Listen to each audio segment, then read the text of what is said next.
তো এলাকার মানুষ ভাবলো কথা তো ভালো বলছে, সত্যি সুন্দর কথা। ওরা করলো কি, মূর্তি বানিয়ে দিল, বিভিন্ন জায়গায় স্থানান্তরিত করে দিল।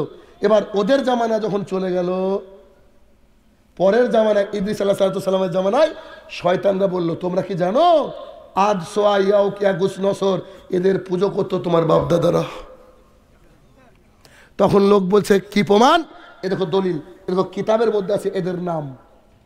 যেমন করে ওই যে কোনো কবরস্থ করতে গিয়ে কোনো মানুষকে কি বলছে, মাটি দিতে গিয়ে বলছে মিনহা খালাকনাকুম ওয়া ফিহা নুঈদুকুম। আমি বলছি এটা চলবে না, এটা হারাম। ও বলছে ওরে বাপরে বাপ, কোরআনের আয়াতকে হারাম বললো, ও বুঝতে পারেনি, আছে না? এইটা আমি তো সেদিন বললাম, আপনাকে আবার বলি। আপনি মসজিদে ঢুকছেন, ঢোকার সময় বলছেন আলিফ লাম মিম যালিকাল কিতাবু লা রাইবা ফি হুদাল লিল মুত্তাকিন। গোটা বাকারা যদি পড়েন তো পাপ হবে, পাপ হবে না? কেন? ওখানের জন্য নির্দিষ্ট দোয়া আছে, ওখানের জন্য ওইটা নয়। আর মাটি দেওয়ার জন্য নির্দিষ্ট দোয়া আছে বিসমিল্লাহ, ওর জন্য ওটা নয়। মাটি দেওয়ার পরে, কবরস্থ করার পরে এবার আপনি বলেন আল্লাহুম্মা গফিরলু সাব্বিতহু, হে আমার প্রতিপালক ওকে ক্ষমা করো, এবং ওকে এখনই প্রশ্ন উত্তর করা হবে, রেডি রাখো। ঠিক আছে, এটা ঠিক আছে। আর পাবলিকের তো পেট ভরে না, না? ভালোভাবে সুন্দরভাবে বিরিয়ানি খাওয়ার পরে ওই স্টেশনের ভাজা, মানে 7 দিন 8 দিন আগের ভাজা পরোটা না খেলে ওর পেট ভরে না।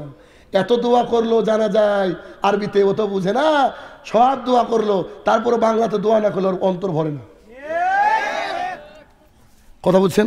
এবার জাতিকে ধোকা দিয়ে দিল। দেখেন কিভাবে মূর্তি পূজা আসছে, বললাম না যে ঠাকুর এনেছে আমাদের ঠাকুররা। মূর্তি পূজা কি করে আসলো?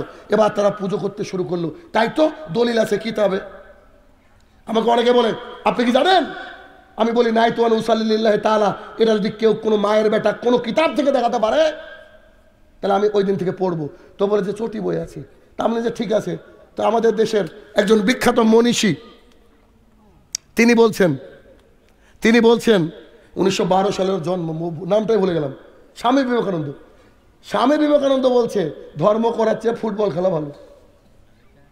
বুঝতে পারছেন না? তাহলে কি স্বামী বিবেকানন্দ কথা মেনে নেবো আমরা? যে কোনো বইয়ের কথা মানা যাবে? মানা যাবে না।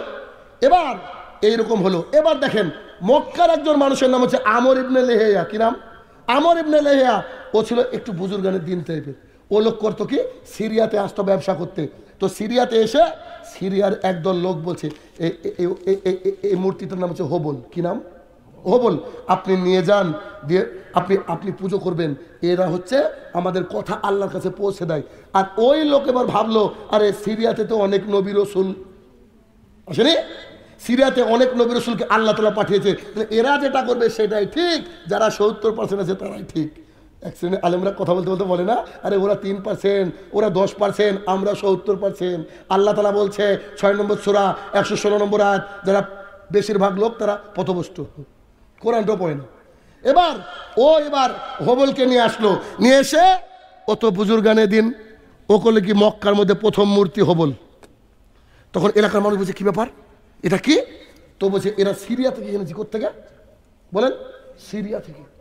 এবার সিরিয়া থেকে যখন এসেছে তখন এই করলো। এবার ওই লোক রাত্রেবেলায় শুয়ে আছে, ওকে এবার জিন এসে স্বপ্ন দেখালো, বলছে তুমি জেদ্দায় চলে যাও, 5টা মানুষের মূর্তি পাবা, 5টা মানুষকে তুলে আনো, আদ সোয়া ইয়াউক ইয়াগুস নসর, ওই যে কিতাবে দলিল। ও চলে গেল জেদ্দার ওই জায়গা, খুললো, দেখছে হ্যাঁ মূর্তি। কে রেখেছে? জিন, শয়তান আছে না, শয়তান রেখেছে। এসে মূর্তি এই করতে করতে 360টা মূর্তি গেছিল। বলেন কে এনেছে মূর্তি? হুজুরে। শয়তান তো এনেছে, কিন্তু আপনার আমার মতো কোনো ব্যক্তি তো শুরুটা করেছে নাকি? তার মানে বোঝা যাচ্ছে জাল হাদিস আরবিতে হয়, বাংলাতে নয়। ঠিক আছে না? আলেম সাহেব যদি বলতো আন আয়েশা রাদিয়াল্লাহু তাআলা قالت قال رسول الله صلى الله عليه وسلم,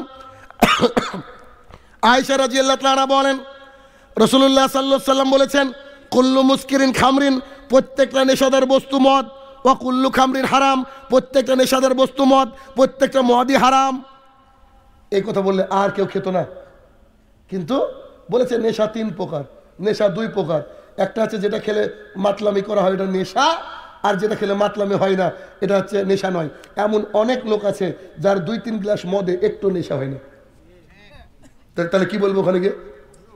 কারণ মানুষের বানানো জিনিস কখনো ঠিক হতে পারে না।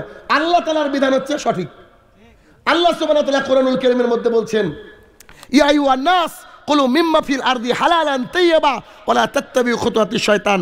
হে পৃথিবীর মানুষ, তোমরা শুনে রাখো, পৃথিবীর বুকে যত রুজি রয়েছে আমি আল্লাহ তাআলা রুজির ব্যবস্থা করেছি, তার মধ্যে থেকে হালাল হালাল বেছে বেছে খাও। কে বলছে? আল্লাহ।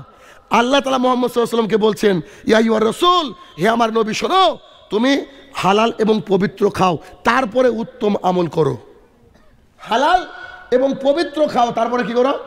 উত্তম আমল করো। বাড়িতে ডেস্টিনি আছে আর ঢাকায় গিয়ে হোটেলে গিয়ে বলছেন যে মুরগি বিসমিল্লাহ বলে জবাই করো, তো চলবে? চলবে গো? চলবে না। অতএব হারামকে বর্জন করতে হবে। এভাবেই শয়তান আমাদের পদে পদে শিরায় শিরায় ঢুকে পড়েছে। অতএব এই শয়তানের হাত থেকে আমাদেরকে বাঁচা অতীব জরুরি। আজকের বক্তৃতার শেষ একটা হাদিস বলে বক্তৃতাকে ইতি টানবো, সেটা হচ্ছে আমরা অনেক পাপী মানুষ, ঠিক না? বহু পাপ করেছি। এই পাপী মানুষদের জন্য একটা গাইডলাইন যদি আমি দিই এই বাংলাদেশের বুকে, মানবেন? একটা হাদিস বলবো, তারপরে গাইডলাইন, হয়তো সময় লাগবে কিছুটা। কি হলো?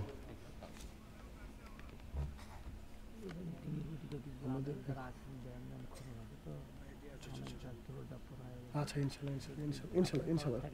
জি জি, মাশাআল্লাহ। তো অসাধারণ একটা হাদিস। আবু হুরায়রা রাদিয়াল্লাহু তাআলা আনহু বলেন, রাসূলুল্লাহ সাল্লাল্লাহু আলাইহি ওয়াসাল্লাম বলেছেন, গরুর ওলান থেকে, বাট থেকে, কি বলেন, বাট না ওলান? বাট। গরুর বাট থেকে